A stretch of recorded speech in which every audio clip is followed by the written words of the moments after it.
Parce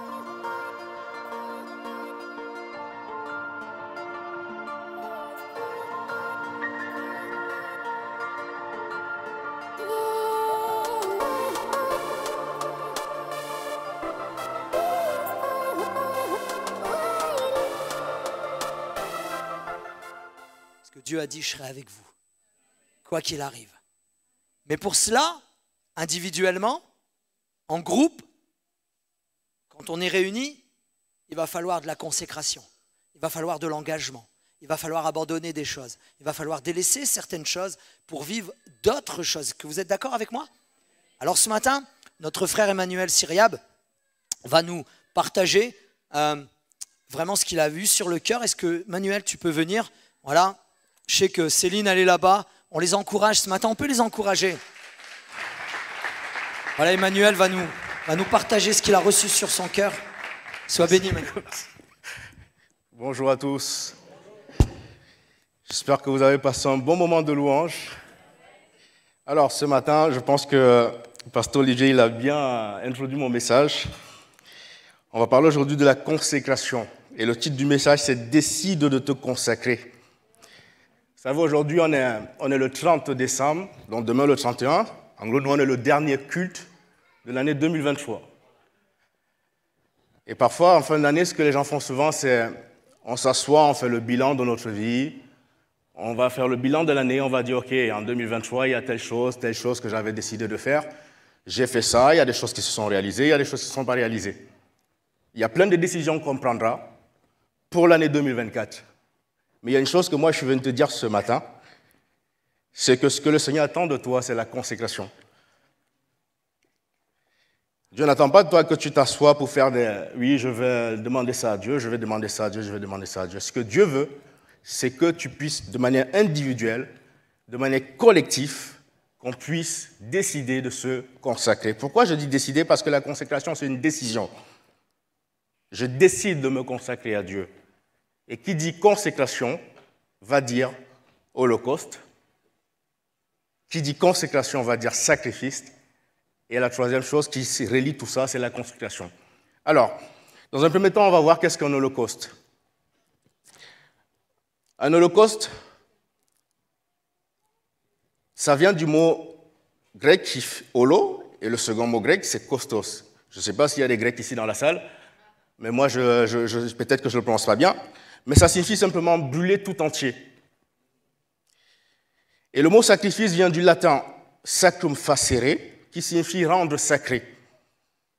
Ça signifie qu'un sacrifice commence donc par une mise à part, une renonciation et un don volontaire à Dieu. C'est une privation qu'on va se faire soi-même. On va s'imposer des privations par amour pour Dieu. Ça signifie qu'un sacrifice ou une consécration, elle est faite par amour pour Dieu. L'apôtre Paul va nous décrire dans Romains 12, verset 1, qui est le premier verset qu'on va lire ce matin, Romains 12, verset 1. La Bible dit « Je vous exhorte donc, frères, par les compassions de Dieu, à offrir vos corps comme un sacrifice vivant, saint, agréable à Dieu, ce qui sera de votre part un culte raisonnable. » Il dit « Je vous exhorte à offrir vos corps comme un sacrifice. » On a dit, lorsqu'on parle de sacrifice, il y a un holocauste. Si tu peux m'afficher l'image, s'il te plaît. L'image de gauche, on voit les sacrifices qui étaient faits à l'Ancien Testament. On avait un holocauste, c'était un bélier ou un agneau, peu importe. On devait le déposer sur l'autel de Dieu et on devait l'égorger. Et quand le feu consumait ce bélier ou cet agneau, il y avait une odeur qui se dégageait. Et cette odeur, c'est elle qui était agréable à Dieu. Dans la Nouvelle Alliance, la Bible ne te demande plus d'aller chercher des vaches ou peu importe ce que tu veux pour aller mettre sur un autel parce qu'il n'y a plus d'autel. L'autel, c'est toi aujourd'hui. Ce que la Bible, le Seigneur te demande aujourd'hui, c'est toi-même d'être ce sacrifice, toi-même d'être cet holocauste que tu déposes sur l'autel de Dieu, et déposer sur l'autel de Dieu, c'est seulement dire quoi? C'est dire, Seigneur, viens prendre toute ta place dans ma vie. Qui dit consécration dit sacrifice, qui dit sacrifice dit holocauste. Et cette description que l'apôtre Paul nous donne nous montre simplement que tous les jours de notre vie, nous devons continuer à être un sacrifice vivant. Tous les jours de notre vie, nous devons continuer à être un sacrifice vivant. Nous ne sommes pas des sacrifices morts, nous sommes des sacrifices vivants. À l'Ancien Testament, c'était des sacrifices morts. Mais avec la Nouvelle Alliance, tu deviens un sacrifice vivant. Et tout ceci va passer par la consécration. Alors, la consécration, pour une définition, c'est la séparation pour une mise à part. Se consacrer, c'est simplement l'action de se sanctifier, de se mettre à part pour Dieu. Quand je me consacre, je décide simplement de remettre toute ma vie entre les mains de Dieu. Et je dis à Dieu, Seigneur, c'est toi qui dois maintenant prendre le relais. Moi, je ne vais plus vivre. C'est pour ça que l'apôtre Paul il disait, si je vis, ce n'est plus moi qui vis. C'est Christ qui vit en moi. Pourquoi? Parce que l'apôtre Paul était consacré. Et quand on lit la Bible et qu'on regarde la vie de toutes les personnes qui étaient consacrées, on se rend compte qu'à un moment donné de leur vie, il y avait l'ancien eux et il y avait le nouveau eux. Et le nouveau eux, c'était quand Christ les a affranchis, quand Christ est entré dans leur vie, il y a eu quelque chose qui s'est passé. Ils ont dit, Seigneur, on remet notre vie entre tes mains. Et à partir de là, il y a des choses qui ont commencé à se produire dans les vies. C'est pour ça que lorsque tu décides de te consacrer, il y a des choses que le Saint-Esprit va commencer à faire dans ta vie. Le Saint-Esprit va commencer à travailler dans ta vie. Il va commencer à changer ton caractère. Il va commencer à te dire, arrête ce péché. Il va commencer à te dire, stop cette amitié. Il va commencer à te dire plein de choses. Pourquoi? Parce que lorsque tu décides de te consacrer, ta vie va commencer à changer. Et quand ta vie commence à changer, les gens de l'extérieur vont voir ce changement dans ta vie. Quand on regarde la parole de Dieu, la Bible dit, Moïse ou Salomon, quand ils avaient consacré le temple à l'Ancien Testament à Dieu, la Bible dit que la nuée était descendue. Et tout le monde voyait la nuée. Tout le monde pouvait savoir que là, il y a la présence de Dieu. Si je fais un parallèle avec nous aujourd'hui, la Bible dit que nous sommes le temple du Saint-Esprit. Ça signifie que lorsque je me consacre à Dieu, les gens aux alentours doivent voir un changement dans ma vie. Je ne peux pas dire que je suis consacré à Dieu, je mène ma vie comme je la menais avant Jésus. Je ne peux pas dire que je suis consacré à Dieu, je continue à mener ma vie et rien n'a changé. Quand je me consacre à Jésus, quand je décide de dire « Seigneur, prends la place qui te revient dans ma vie. Seigneur, prends toute la place qui te revient dans ma vie », alors des choses commencent à changer. Les gens commencent à voir la différence.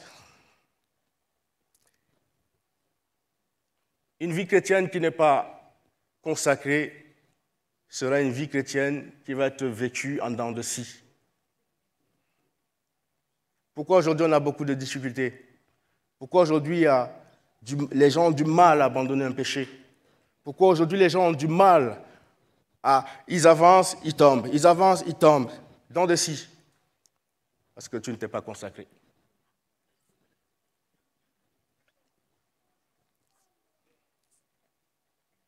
On peut être chrétien et vivre une vie charnelle. C'est pour ça que l'apôtre Paul il le dit dans 1 Corinthiens 2, chapitre 2 et chapitre 3 que vous pourrez lire. Lorsqu'il s'adressait à l'église de Corinthe sur les différents types d'hommes, il parlait de l'homme charnel, l'homme spirituel, mais il ne s'adressait pas aux gens qui ne connaissaient pas Jésus. Il s'adressait aux gens qui avaient rencontré Jésus. Mais il disait que je vous parle en tant que des personnes charnelles. Est-ce que tu es une personne charnelle? Si tu vis ta vie chrétienne de manière charnelle, sache que tu n'as jamais donné ta vie de manière consacrée à Jésus. Tu as peut-être rencontré un jour Jésus, tu as dit « Seigneur, je t'accepte comme sauveur ». Mais en tant que Seigneur, peut-être que tu ne l'as pas encore fait. Parce que lorsque Jésus devient notre Seigneur, il y a une consécration qui suit.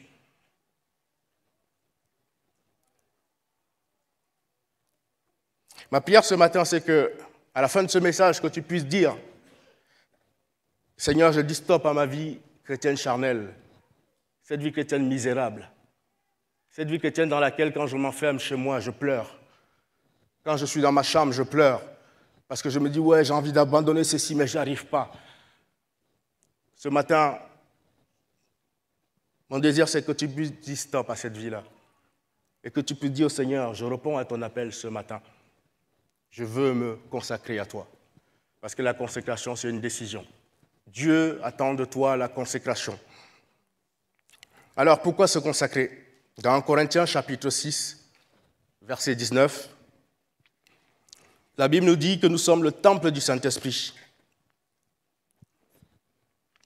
Ne savez-vous pas que votre corps est le temple du Saint-Esprit qui est en vous, que vous avez reçu de Dieu et que vous ne vous appartenez point à vous-même? Vous êtes le temple du Saint-Esprit. La Bible dit tu es le temple du Saint-Esprit. Ça signifie je suis le temple du Saint-Esprit. Et si je suis le temple du Saint-Esprit, alors je dois me consacrer pour que Dieu puisse demeurer. Pour que le Saint-Esprit continue à demeurer en moi, je dois me consacrer. Mais encore plus, je dois vivre ma consécration au quotidien en faisant uniquement la volonté de Dieu et non ma propre volonté. Parce que quand je suis consacré, la Bible nous dit que je ne m'appartiens plus. Ça signifie que je ne suis plus celui qui décide de moi-même. Je ne suis plus celui qui va dire « Ah, moi je vais faire ça et je le fais ». Mais c'est Jésus qui va dire « Emmanuel, tu dois faire ça ». Et je dois obéir à ce que le Seigneur me dit. C'est ça la consécration.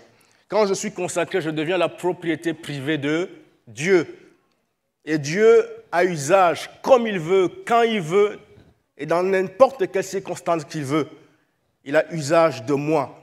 Il peut me dire, Emmanuel, j'ai besoin que tu quittes ton emploi, tu vas à tel endroit pour faire ceci. Il a usage de moi. Il peut me dire, j'ai besoin que tu ailles dans telle ville, parce que au travers de toi, je veux que tu annonces l'évangile à une personne. Jésus a usage de moi. Et à un moment donné, je dois obéir. C'est ça la consécration. Et pourquoi cela se passe? Parce que j'aime Dieu. C'est ça le but de la motivation dans la consécration. C'est pourquoi je dois me consacrer, c'est parce que j'aime Dieu. Quand on aime quelqu'un, on cherche à passer du temps avec la personne.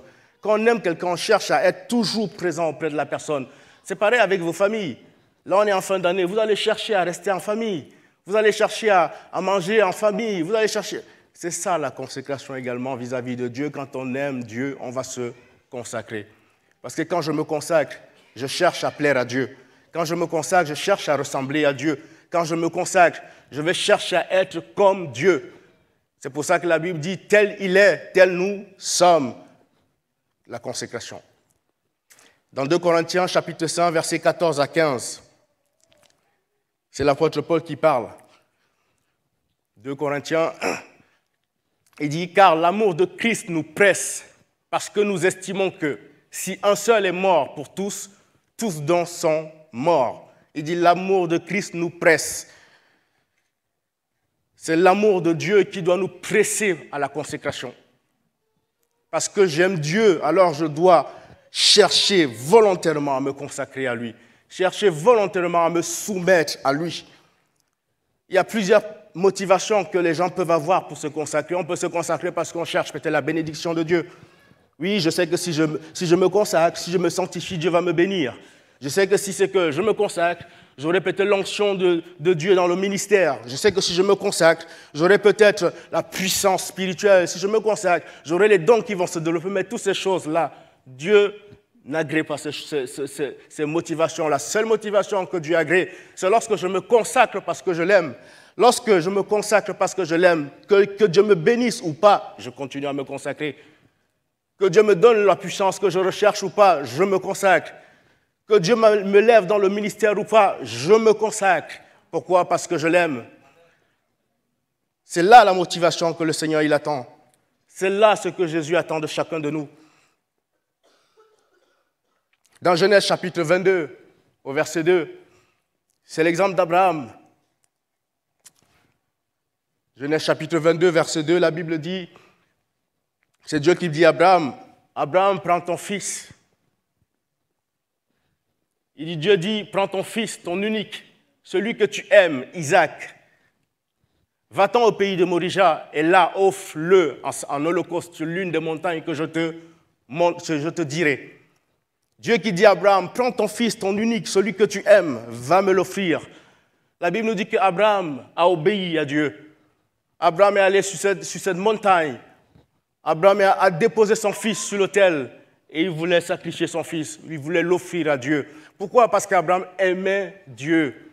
Et la Bible nous dit une chose, très subtil. La Bible dit plus tard, c'est Dieu qui dit, quand l'ange dit stop, ne porte pas la main sur ton fils. La Bible dit que l'ange dit, je reconnais aujourd'hui que tu crains Dieu. Je reconnais aujourd'hui que tu crains Dieu. Pourquoi? Parce que tu n'as pas hésité à me donner ton unique. Est-ce que Dieu peut le dire vis-à-vis de toi ce matin? Est-ce que quand Dieu regarde à ta vie 2023, il est content et il peut dire, je reconnais que tu crains Dieu.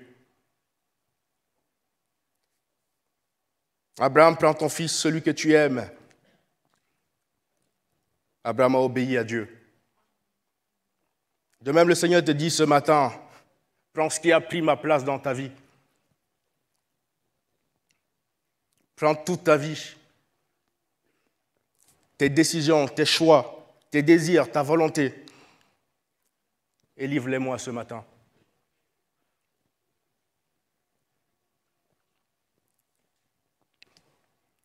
Sacrifie-toi à moi sur mon autel. Fais de ta vie un holocauste sur mon autel ce matin et laisse mon feu te consumer. Laisse-moi devenir le maître de ta vie en cette nouvelle année 2024. Celui qui va te conduire, celui qui va décider pour toi. Mais seulement est-ce que tu es prêt à accepter cet appel que le Seigneur il te lance ce matin? Est-ce que tu es prêt à dire, Seigneur, prends ma vie. Seigneur, je te donne ma vie. On chante souvent ce cœur, je te donne mon cœur, je te donne mon cœur. Il ne m'appartient plus, mais est-ce que c'est une vérité dans ta vie ce matin? Tout holocauste qui était offert en sacrifice à Dieu devait passer par le feu. Et quand il passait par le feu, il y avait cette odeur qui se dégageait. De la même manière, nous devons nous offrir un holocauste et nous devons passer par le feu de Dieu afin que nous puissions mourir et que Christ puisse vivre en nous. Parce que tant que nous ne mourrons pas, Christ ne pourra pas vivre en nous. Tant que nous sommes remplis de nous-mêmes, tant que nous sommes remplis de notre propre personne, remplis de notre moi, Christ ne peut pas vivre en nous. Nous avons besoin de nous mettre sur l'autel de Dieu, de dire, Seigneur, consume ma vie. Seigneur, viens consumer ma vie. Seigneur, viens consumer mon caractère. Seigneur, viens consumer ma manière de penser. Et lorsque je me dépose sur l'autel, c'est de là que le feu de Dieu me consume. Et quand le feu de Dieu me consume, alors de moi jaillit cette odeur qui devient agréable à Dieu. Parce qu'à partir de là, Christ commence à vivre en moi. La Bible dit, c'est Jésus qui dit, il dit, venez à moi, vous tous qui êtes fatigués, chargés, je vous donnerai du repos. Et longtemps après, il dit, prenez sur moi mon joug, qui est léger et doux. Alors vous trouverez du repos. Le premier verset nous parle simplement quand quelqu'un rencontre le Seigneur, la vie éternelle que Dieu accorde à la personne. Quand je rencontre le Seigneur, Dieu me donne la vie éternelle. J'ai les bénédictions de Dieu. Mais le second verset nous parle de la consécration. Prendre le joug du Seigneur. Il est léger et doux.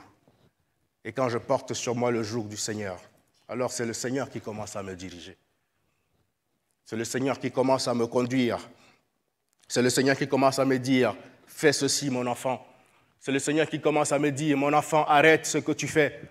C'est le Seigneur qui commence à me dire, oh, il y a trop de colère dans ta vie. Il va falloir que tu pries pour que la colère parte. C'est le Seigneur qui commence à me dire, ça fait 18 ans, ça fait 20 ans, ça fait 25 ans que tu ne pardonnes pas. Pardonne.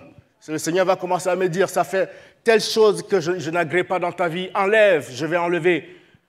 Et plus je vais m'enlever, plus je vais me rapprocher de Dieu, plus mon cœur va être sensible à Dieu, plus je vais me soumettre à Dieu, et plus Dieu va me conduire. C'est ça la consécration. Je me consacre par amour. Et je décide volontairement de me consacrer. Alors qu'est-ce que la consécration peut produire dans ta vie? Toute consécration commence par la crainte de Dieu. Il n'y a aucune consécration qui commence par autre chose que la crainte de Dieu. Si je ne crains pas Dieu dans ma vie, alors je sais que je ne suis pas consacré. La crainte de Dieu, ce n'est pas la peur de Dieu. On confond souvent la peur de Dieu, parce qu'il y a des gens qui ont peur de Dieu. Oh, il est puissant. Non, ce n'est pas ça la crainte de Dieu. La crainte de Dieu, c'est la place que je donne à Dieu dans ma vie. Et la place que je dois donner à Dieu quand je crains Dieu, c'est la première place. Et à un moment donné, quand je donne la première place à Dieu, Dieu commence à diriger toute ma vie. Dieu va commencer à me conduire. Dieu va commencer à me dire, Emmanuel, ton travail prend ma place de plus en plus. Je vais enlever mon travail. Dieu va commencer à te dire, Jacob, oh, telle activité, ça commence à s'interférer avec la place que je dois avoir dans ton cœur. Tu vas l'enlever. C'est ça la crainte de Dieu. La crainte de Dieu, c'est la place que je donne à Dieu. Est-ce que Dieu a la première place dans ma vie? Est-ce que c'est lui qui décide dans ma vie? Est-ce que c'est lui qui me dit quand il faut que je voyage? Est-ce que c'est lui qui me dit quand il faut que j'aille à tel endroit? Est-ce que c'est lui qui me dit ce que je dois faire? C'est ça la crainte de Dieu. J'ai connu une sœur. Moi, je ne suis pas encore arrivé à ce niveau peut-être parce que même pour s'habiller, il fallait qu'elle demande à Dieu. Seigneur, qu'est-ce que je dois mettre aujourd'hui? Moi, je sais que quand je me lève, je sais que je mets ça, je mets ça, je mets ça. Mais avec le recul, je me dis, cette sœur, elle a compris. C'est quoi la relation avec le Saint-Esprit?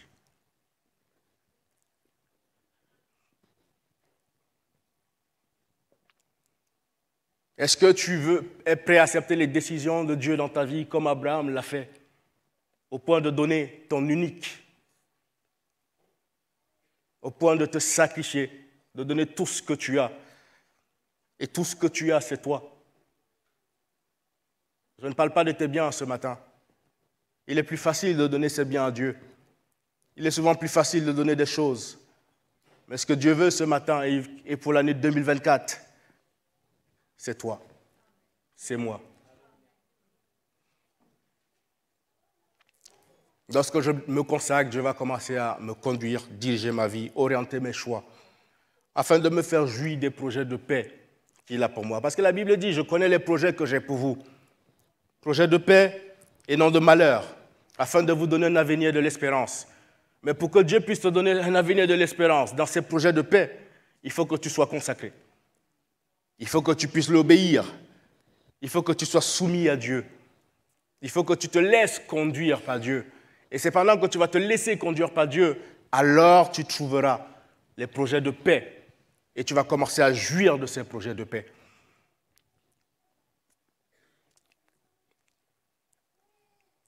Quand je me consacre, les désirs de Dieu commencent à devenir mes propres désirs.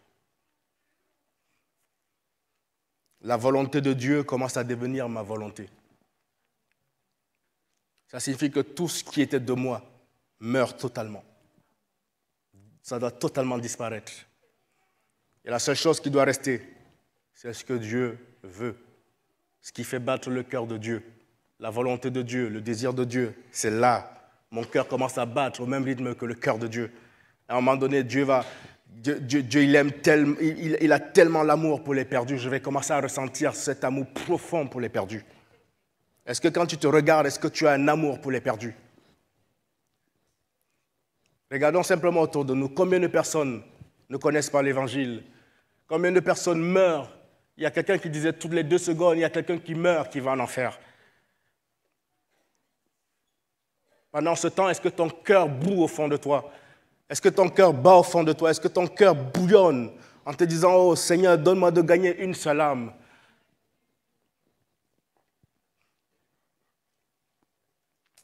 On entend souvent des personnes qui disent,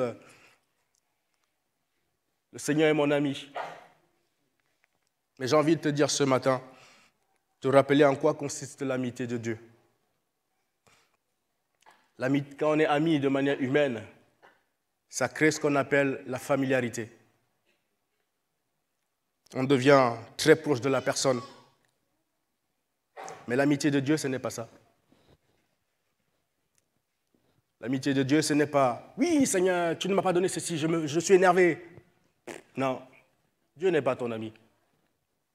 Ça, c'est quand tu considères Dieu comme ton pote. Mais l'amitié de Dieu consiste à craindre Dieu. On va le lire dans Psaume 25. Psaume 25, 14.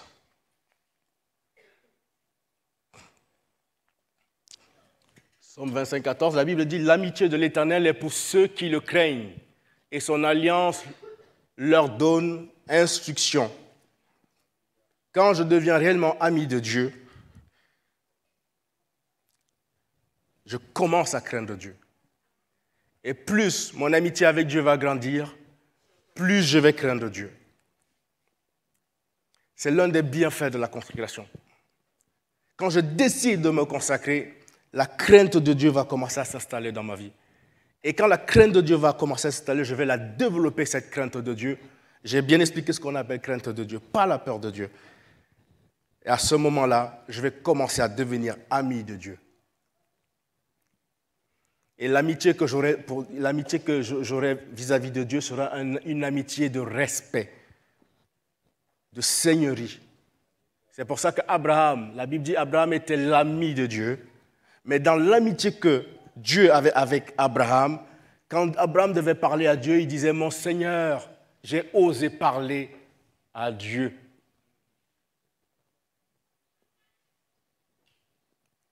C'est ça l'amitié avec Dieu. Je commence par aimer ce que Dieu aime et je vais commencer à détester ce que Dieu déteste. Si Dieu déteste le péché et que mon cœur aime le péché, je ne suis pas ami de Dieu et je ne suis pas consacré à Dieu. La consécration va produire l'amitié et la crainte de Dieu. Seules les personnes qui sont consacrées peuvent aspirer à cette amitié avec Dieu. Si vous regardez dans la Bible, moi, je n'ai pas trouvé quelqu'un qui n'était pas consacré et qui avait une amitié avec Dieu. Ça n'existe pas. Vous pouvez tout faire ce que vous voulez. Donnez tous vos biens à Dieu. Donnez votre corps pour qu'on vous fouette pour Dieu. Allez même évangéliser tous les matins à 6 heures du matin. Mais si vous n'avez pas la crainte de Dieu, ça ne vous servira à rien. Si vous ne vous consacrez pas, ça ne vous servira à rien. On peut venir à l'église toute sa vie. On peut être là, faire plein de choses à l'église. C'est bien. Mais si je n'ai pas la crainte de Dieu, ça ne me servira à rien. La seule chose que ça va produire, je serai un activiste dans une congrégation. Et si je meurs, il n'y aura pas de différence avec celui qui n'a pas rencontré Christ. Dieu attend de toi la consécration. Je vais inviter l'équipe de louange à monter. Dieu attend de toi que tu te consacres. Pour 2024 et pour les années à venir, ce que Dieu veut le plus, ce ne sont pas que tes biens. Ce que Dieu veut, ce n'est pas tes sacrifices simplement, en termes de temps, en termes d'argent, en termes de volonté. Mais ce que Dieu veut, c'est toi-même.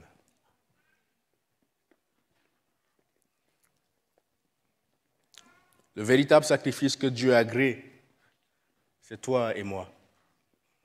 C'est lorsque je décide de me déposer sur l'autel de Dieu et de dire « Seigneur, viens consumer ma vie. Seigneur, viens par ton feu me consumer. Moi, je veux mourir et je veux que toi, tu puisses vivre. »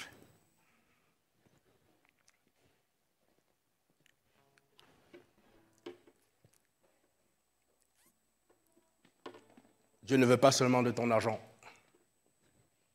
Dieu ne veut pas seulement de ton temps. Mais pour cette année, ce message était tellement... Ça pesait sur mon cœur quand il fallait que je prépare un message pour... Je me disais, qu'est-ce que je peux bien apporter comme message? Mais ce qui revenait, c'était la consécration.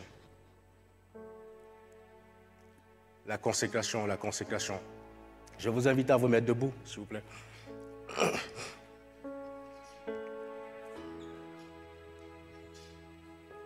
Le véritable sacrifice que Dieu attend, c'est toi. Est-ce que Dieu dirige ta vie? Est-ce que Dieu conduit ta vie? Est-ce que Dieu décide dans ta vie? Dieu ne veut pas 99,99% de toi. Si c'est ce que tu es prêt à lui donner ce matin, il est préférable que tu ne lui donnes pas. Parce qu'il n'a pas besoin de ça. Dieu ne veut pas 50% de ta vie, mais Dieu veut toute ta vie. Dieu te veut toi, tout entier, déposé sur l'autel. Est-ce que tu es prêt ce matin à répondre à l'appel de Dieu? Dans Romains 6, verset 13, la Bible dit « Ne livrez pas vos membres au péché comme des instruments d'iniquité, mais donnez-vous vous-même à Dieu, comme étant vivants de mort que vous étiez, et offrez à Dieu vos membres comme des instruments de justice. » Es-tu prêt ce matin à dire « Seigneur, je me livre. Je livre mon Isaac, celui que j'aime le plus. Je me livre moi-même sur ton autel. » Est-ce que tu es prêt à dire ce matin « Viens prendre toute ma vie. Viens prendre mes décisions. Seigneur, je veux me consacrer à toi ce matin. Je veux qu'au sortir de ce lieu, qu'il y ait un avant et qu'il y ait un après dans ma vie. » Est-ce que tu veux dire au Seigneur, je ne veux rien retenir de ma vie ce matin, mais je veux m'abandonner totalement à toi. Je veux me déposer sur ton autel. Viens consumer ma vie ce matin. Si tel est ton cas, je vais t'inviter à sortir des rangs et t'avancer ici comme un acte de foi et pour dire au Seigneur, moi je veux me consacrer à toi. Tu t'avances là devant pour dire, Seigneur, moi je veux me consacrer à toi, je veux me livrer à toi ce matin. Je veux me donner totalement à toi ce matin. Parce que j'ai compris, c'est quoi? Qu'est-ce que tu attends de moi? Jésus.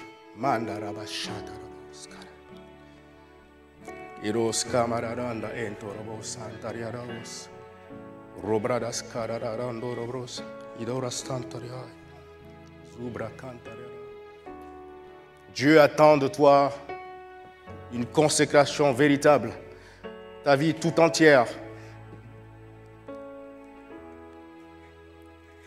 Et ce matin, il veut consumer ta vie pour que de ce feu jaillisse un parfum de bonne odeur. Oh, Marais, Karado, Daraisa, Zubra, Dadado, Abradoska,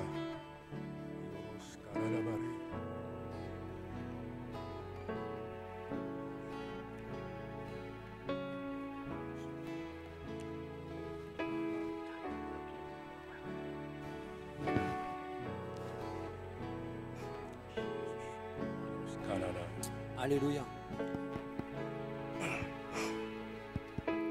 Alléluia. Voilà, on vous invite vraiment à qui que nous soyons ce matin. La vérité, c'est que ce message est dirigé à tout le monde, à chacun d'entre nous, qui que nous soyons. Je dirais ceci ce matin. Moi, le premier, Seigneur, je réponds à ton appel. Seigneur, j'ai besoin de toi. Alléluia. On va laisser quelques minutes encore.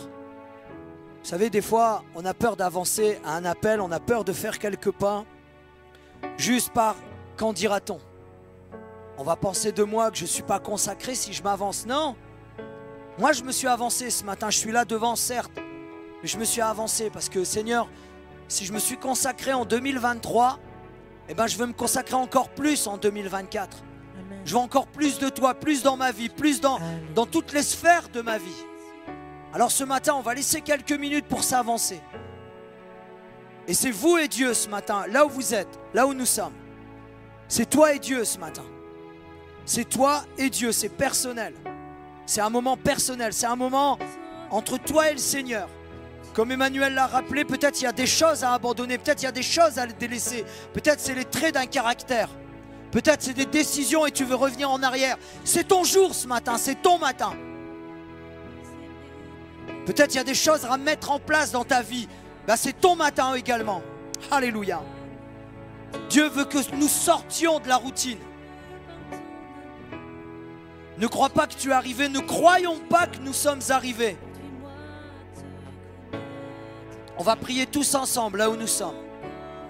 Si vous avez encore envie d'avancer, n'hésitez pas à avancer. Peut-être ce matin, avancez-vous en couple. Alléluia. Vous savez, des fois, on parle de la consécration personnelle, comme il nous l'a parlé, Emmanuel. Mais on parle aussi de la consécration dans le couple. Oh Seigneur notre Dieu. Prions mes frères et sœurs, prions Église de Dieu. Prions ce matin. Alléluia. Ce matin, il y a un miracle qui est en train de se passer. Ce matin, Dieu veut bénir. Dieu, ce matin, veut te restaurer encore et encore. Au nom de Jésus. Alléluia.